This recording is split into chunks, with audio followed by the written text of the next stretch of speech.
Bonjour, dans ce premier tutoriel, nous allons nous intéresser à la création d'un programme d'irrigation. Pour cela, nous allons aller dans la section Planifier, puis Programme d'irrigation.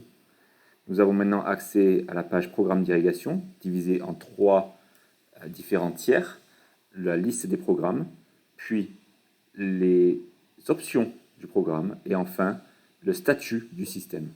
Pour créer un programme, nous allons cliquer sur le plus en haut à gauche, et accéder à une page incluant 8 étapes. Bienvenue, nom, séquence planifiée, cycle, conditions, option de complétion et terminé. La première étape étant de donner un nom au programme, nous pouvons l'appeler démonstration.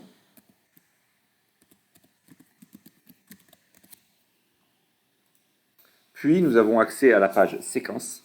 Dans cette page, nous avons la possibilité de choisir quelle vanne va démarrer, puis quelle vanne va suivre par la suite. Dans ce programme, nous allons nous intéresser à la ligne d'irrigation numéro 1. Nous avons aussi sur ce système une ligne d'irrigation numéro 2 qui pourrait être une propriété différente ou une parcelle différente avec un système de pompage différent. Donc sur la ligne numéro 1, nous allons ajouter la vanne numéro 1, puis la vanne numéro 2, puis la vanne numéro 3. Nous n'allons pas irriguer la numéro 4, mais les parcelles et les vannes numéro 5 et 6 étant assez petites, nous savons que notre système de pompage peut s'occuper de deux vannes en même temps. Donc nous allons pousser CTRL sur le clavier et sélectionner 5 et 6 ensemble et ensuite les glisser vers la séquence. Donc ce programme démarrait la vanne numéro 1, puis la numéro 2, puis la numéro 3 et enfin la 5 et 6 ensemble. Nous pouvons même ajouter d'autres vannes sur la même ligne, 10, 11 et 12, trois petites vannes ensemble, pourquoi pas, si les débits correspondent à notre système de pompage. Puis nous allons aller dans Planifier. Dans Planifier, nous avons le choix entre trois options. Pas de planification, planifier l'irrigation comme liste de démarrage, et enfin planifier l'irrigation par jour. Pas de planification est idéal quand on veut démarrer le programme manuellement, sur demande, avoir un programme qui est prêt à partir, mais sans heure de démarrage ou date de démarrage. Planifier comme liste de démarrage va nous donner l'option de donner un départ par jour. Donc sur cette semaine-là, de lundi à dimanche, nous avons le choix de démarrer tel ou tel jour, et dans ce cas-là, nous sommes aujourd'hui mercredi, le troisième jour de la semaine. Nous pouvons choisir de démarrer jeudi en cliquant droit sur le tiret ici, et choisir d'irriguer donc uniquement de l'eau ou faire de la fertigation en même temps. Ce que nous allons faire, c'est de faire de la fertigation le jeudi et aussi le dimanche. Et puis nous allons aussi donné un départ avec arrosage seulement sur le lundi. Nous savons que notre programme, nous voulons le démarrer à une heure précise. Dans ce cas-là, nous allons le démarrer à 6 heures du matin.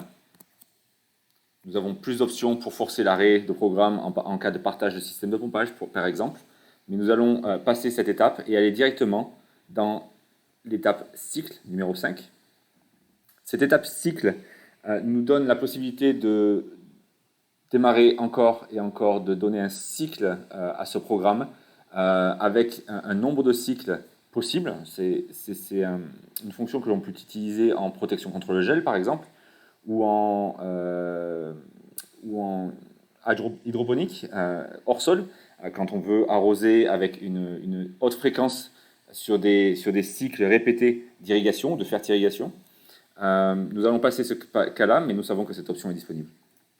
Conditions, notre programme va avoir la capacité d'être démarré ou arrêté selon certaines conditions. Ces conditions sont réglées et programmées dépendantes de capteurs en plein champ. Ça peut être des capteurs de pression, ça peut être des capteurs d'humidité de sol, des capteurs de température. Et dans ce cas-là, nous allons être capables de démarrer un système de protection contre le gel, pourquoi pas, basé sur la température et l'humidité, ou un point de rosée. Nous allons être capables d'arrêter des systèmes d'irrigation si la vitesse du vent est trop élevée, pourquoi pas aussi, pour être sûr que l'efficacité de notre irrigation et l'uniformité de notre irrigation est conservée. Nous avons aussi la possibilité de démarrer ou arrêter des systèmes de remplissage de réservoirs basés sur des capteurs de niveau ou des capteurs de pression pour injecter des produits basés sur la pression du système. Finalement, nous avons l'étape suivante avec des options de complétion.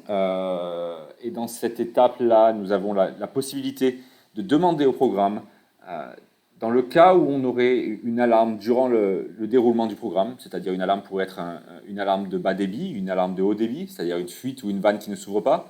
Cela pourrait être une alarme due à de l'injection d'engrais qui n'est pas injectée au bon moment, c'est-à-dire qu'on a un manque d'engrais dans le réservoir d'engrais, pourquoi pas. Dans ce cas-là, le programme va être capable, si l'on active cette option, de réessayer à la fin du programme de compléter les étapes qui ont été, qui ont eu des issues durant le programme. Et enfin, terminé, notre programme est créé, nous allons terminer ce programme.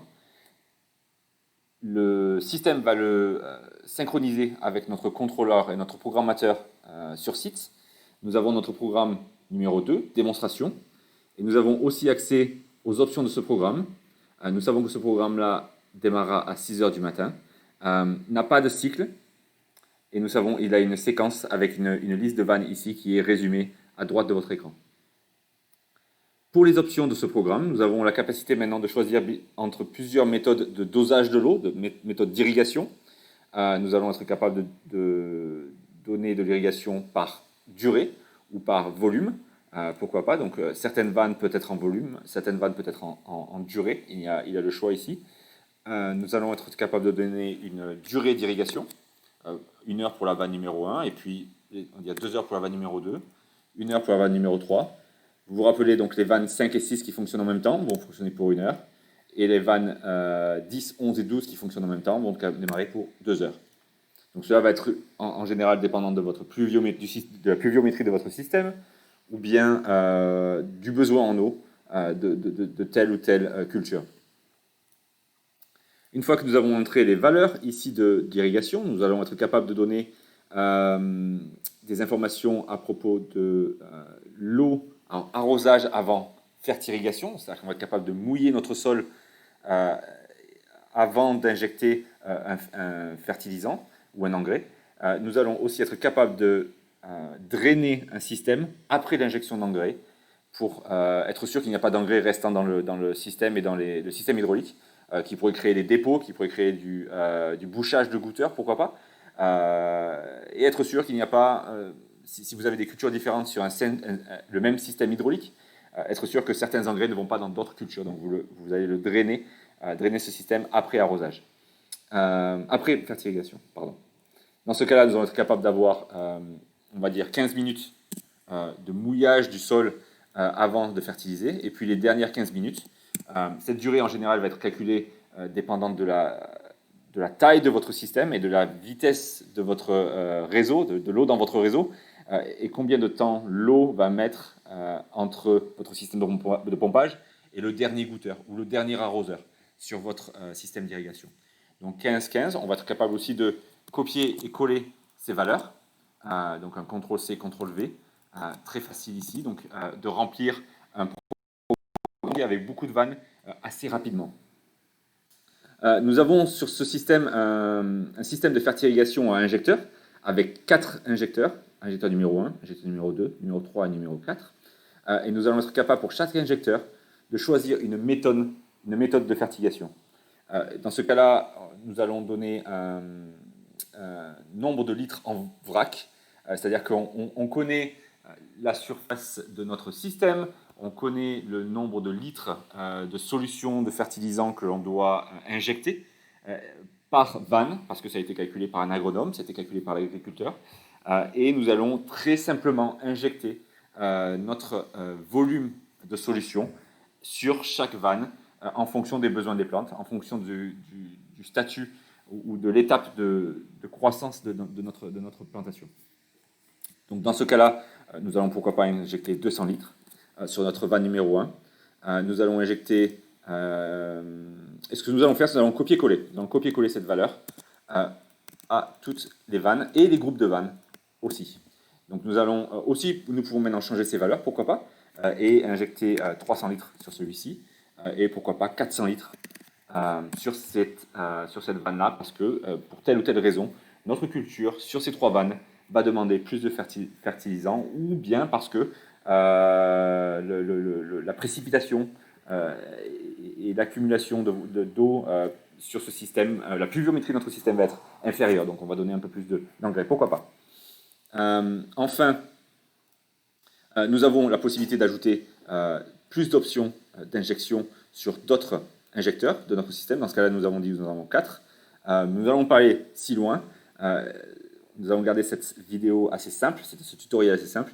Et ici, nous avons notre programme qui est fini, prêt à synchroniser avec notre programmateur sur site. Et ce que nous allons faire, c'est envoyer vers le programmateur. Notre programme est maintenant envoyé vers le programmateur. Synchronisé avec notre programmateur, ça a pris à peu près 2 à 3 secondes. Vous avez vu le statut et l'état de ce programme qui a changé de pas prêt to programmé. Et notre programme est maintenant prêt à partir. Donc le prochain jour d'irrigation qui sera donc vendredi, un F pour Friday, so vendredi ici, une irrigation vendredi à 6 h du matin. Merci beaucoup pour avoir regardé cette vidéo. Il y aura d'autres tutoriels pour notre système. C'est un système assez complet, assez flexible. Donc il y a beaucoup de fonctions qui peuvent être décrites en petites vidéos comme ça. Et j'espère que vous aurez appris quelque chose aujourd'hui. Merci beaucoup. Au revoir.